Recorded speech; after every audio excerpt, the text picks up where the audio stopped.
আপনারা যারা এসআইআর এর ফর্ম অলরেডি জমা করেছেন, বিএলও সেটা সাবমিট করেছে কিনা দেখার জন্য এই পোর্টালে যাবেন, যে eci.gov.in বলে সার্চ করবেন। সার্চ করলে দেখবেন এই পেজটা দেখাচ্ছে।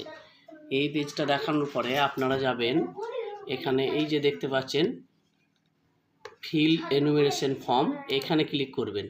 এখানে ক্লিক করলে আপনার এই যে স্টেট, সিলেক্ট স্টেট দেখাচ্ছে, এখানে সিলেক্ট করবেন। সিলেক্ট করে আপনার নিজের রাজ্য দেবেন।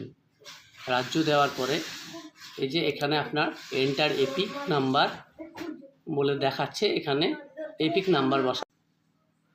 এই যে দেখেন আমি এপিক নাম্বার বসিয়েছি, এরকম বসিয়ে সার্চ করবেন। সার্চ করলে আপনার দেখাবে, দেখেন যে your form has already been submitted with mobile number. আপনার এরকম যে মোবাইল নাম্বার আপনি লিখে জমা দিয়েছেন সেই মোবাইল নাম্বার দেখাবে।